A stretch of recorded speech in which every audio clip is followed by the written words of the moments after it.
Hey guys, so I want to do a quick little comparison here between Nokia 8 and the Galaxy S8 Plus. So we're going to start them at the same time, see the speed and camera performance of the latest Nokia running Android, much more flagship level handset for a more affordable price. So we're going to see how it does compare here, because Nokia does beat up the camera on the Nokia 8, so it could be something nice here. The actual boot up, you can see, is going towards the S8 still, even though we are running obviously Samsung software. I noticed that on the Nokia 8 you do also get a like active display here, which is quite nice. It's a little bit dim, you know. I think they could have made it a little bit brighter, but it's nice touch nevertheless, and does compete with what Samsung's offering as well. So we can just have a look here at the speed then of the handset, looking at the basic stuff first. I think we have closed everything down, and we can just start off here and see. So running Snapdragon 835 versus Exynos 8895, and so far it looks very snappy here. I told you about Samsung. You know, Samsung devices are nice, but they still look laggy to me compared to what you're getting with some other phones.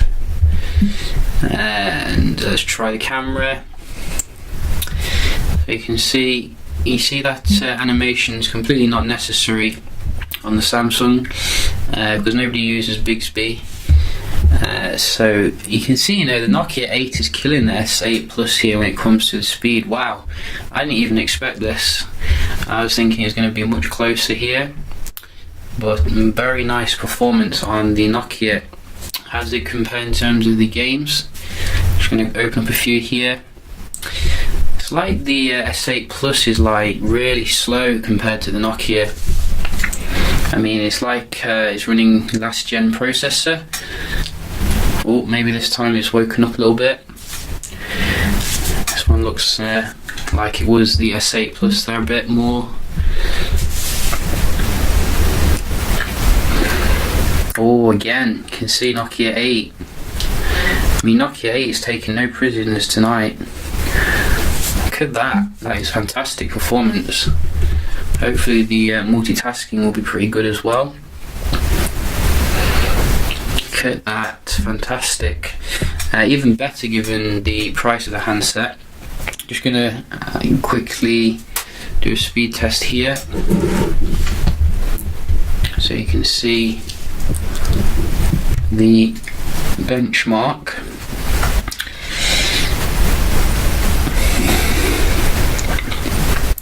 I've seen the S8 do better, so I do take that with a grain of salt.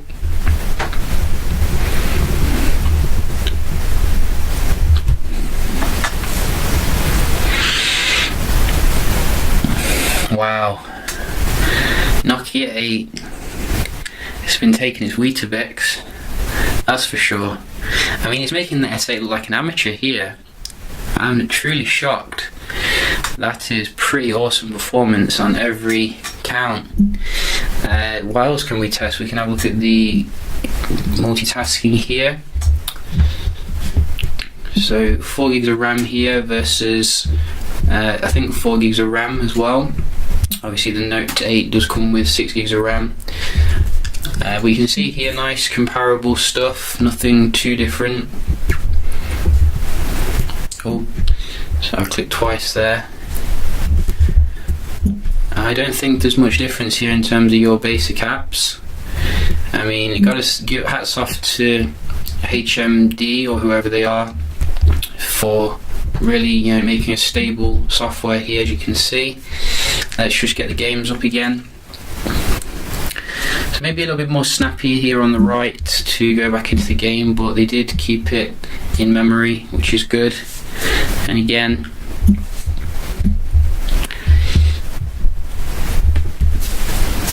perfect, you know, perfect stuff here. I mean, this is probably the best performance I've seen of a new kind of budget flagship. Easily as comparable as the OnePlus 5 phone. Obviously another area I was actually interested in is the camera performance. And you know, I've got to say, I was also very impressed in this actual particular aspect. I'd say in terms of the good light, maybe the S8 Plus still has the slight advantage, but when it comes to your low light, I noticed some definite improvements here on Nokia's latest flagship. The images just looked a lot cleaner, and you know, more kind of just more nicer on the eyes, really. So I wasn't actually expecting that, so props where props is due. But I think in terms of the good light, as I did say, I think I prefer the natural kind of bokeh that you do get on the S8 Plus. You do obviously get a bokeh mode on the Nokia 8, but like a lot of the modes on these phones, it does look a little bit artificial. It doesn't really handle the background quite as good, I don't think, as the natural kind of effect that you do get.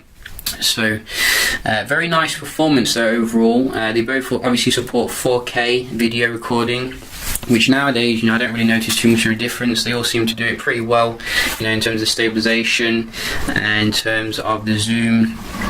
So I don't think there's a massive difference here, but you know, maybe those of you who are more eagle-eyed can see, you know, if there is a little bit of a difference.